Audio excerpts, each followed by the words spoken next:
up, everyone? Today we have this. It's the Creative Sound Blaster AE9. It's a internal sound card for computers. And it has a little box you can put on your desk where you control everything. You control everything, basically. So we're gonna unbox it and see what we get in this box. It's not an installation video, it's just an unboxing. And I'll give you a little bit of details about this card.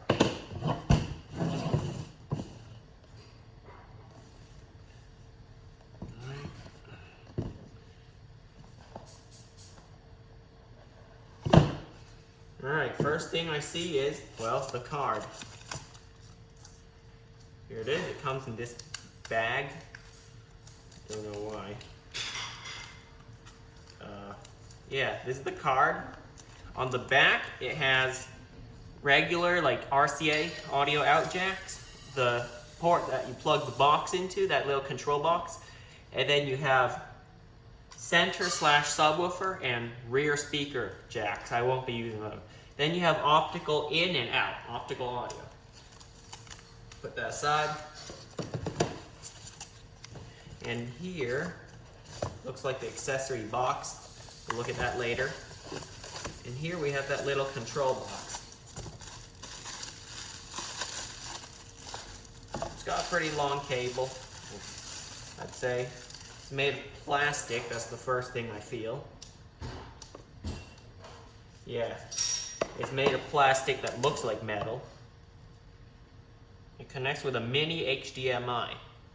And there's an auxiliary in on the back. Here's that volume knob I was talking about.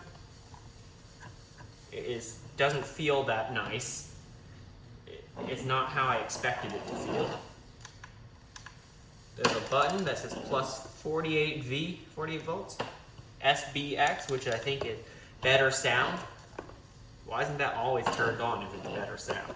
I don't know. So this connects to the computer card, this thing, after you install it in the computer. Connects here after you install it. For power, this thing runs off of 6 pin PCIe power. I'm gonna actually open this bag up and see what else there is. How do you connect front panel to it? Doesn't look like you can. Yeah, it doesn't look like you can connect your front panel audio jacks. That's kind of a bummer. Whatever. I think you're supposed to use this headphone jack here. So, all you need is a PCIe X1 slot to connect this to, and a available 6 pin PCIe power to hook this up to. And that's all you really need to install this card. And maybe a little bit of desk space, or you can just put this under the desk on top of the tower or something. Yeah, that's basically what you get. Let's check out what's in the accessory box. Is there anything else that can help us install this? There's an aux cord, not very helpful. There's a manual. And another aux cord. And some more manuals in different languages, looks like. And there's one more little thing. An optical cable. It doesn't look very well made. Anything else? Nope, nothing else in the box. See the quality of this thing compared to what I'm going to use. Oh, wait, there it is. So here's the one included. I'm not impressed by the quality. Here's the one I'm using. So it's much thicker gauge, so it has more protection on the outside. A better looking connector. So yeah, and much longer. Mine's much longer than whatever this is.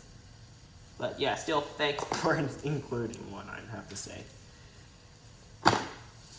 Let's see what this aux cord is all about, you know?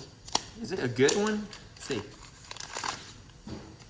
Oh no, it's not an aux cord. It actually is 3.5 headphone jack to this, which is like stereo RCA. Stereo RCA. And there's the headphone jack, basically. And this converts a headphone jack back into RCA.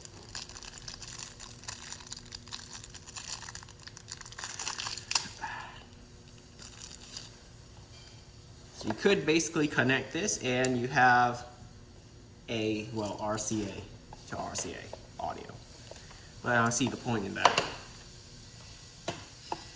So, oh, maybe I do. I think they expect you to connect it like this, and now you have a standard audio out to hook up to your front speakers. And when you disconnect that,